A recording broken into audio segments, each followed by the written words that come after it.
सवाल वो लेके आया हूँ, है ना, जो खोज खाज के मेरे को मिले और बाकी लोग भी लगे हुए हैं, टीम पूरी लगी हुई है ना, टीम पूरी लगी हुई है जो खोज खाज के सवाल निकाल रही है।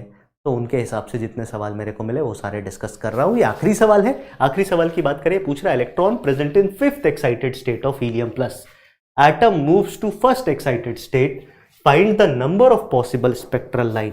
कितने पॉसिबल स्पेक्ट्रल लाइन होंगे, ये हमें नंबर निकालना है। क्या निकालना है? नंबर निकालना है। कैसे निकालेंगे देख लेते हैं। अब देखो, इस सवाल की अगर हम बात करें तो 2-3 तरीके का ये सवाल हो सकता है। अगर यही सवाल था तो इसमें क्लैरिटी नहीं है, इसमें क्लैरिटी नहीं है। हो सकता है अगर चीजें सही जाएं तो बोनस बानस का भी इसमें सीन बन सकता है, क्योंकि इस सवाल में, इस स्टेटमेंट में क्लैरिटी नहीं है। ऐसे सवालों को हम 2-3 तरीके से करते हैं। मान लो अगर हमारे पास एक ही हीलियम प्लस आयन है, एक हीलियम प्लस आयन है ना, या फिर हमारे पास सैंपल ऑफ हीलियम प्लस है, सैंपल ऑफ हीलियम प्लस है, दोनों बातें हो सकती है। फिर हमारे पास ये भी नहीं पूछा find the number of possible spectral line. पहले एक हीलियम प्लस की हम बात कर लेते हैं।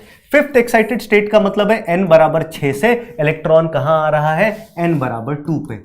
1st एक्साइटेड स्टेट का मतलब n बराबर 2 पे। तो देखो 6 से अगर 2 पे आ रहा है तो ये 6 है, ये 5 है, ये 4 है, ये 3 है, ये 2 है। यहां से यहां पे ट्रांजिशन करना है। अगर एक ही एटम है तो मैक्सिमम पॉसिबल वैल्यू क्या होगी देख लो। अगर ये सिंगल एटम होता तो आप बोलते सर सबसे आसान, आप कितनी सीढ़ियां उतर सकते हो मैक्सिमम।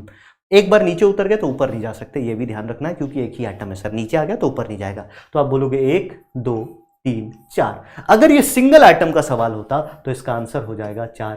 अगर ये सैंपल ऑफ हीलियम एटम है, जो कि क्लैरिटी यहां पे नहीं दे रखी है, तो मैं सैंपल में ही मान के सॉल्व करूंगा। और सैंपल के लिए हम फॉर्मूला लिखते हैं क्या, तो आप बोलेंगे सैंपल का फॉर्मूला होता है sir n2 - n1 into n2 - n1 plus 1 divided by 2। तो n2 - n1 कितना है सर, तो आप बोलेंगे 6 - 2 इज 4।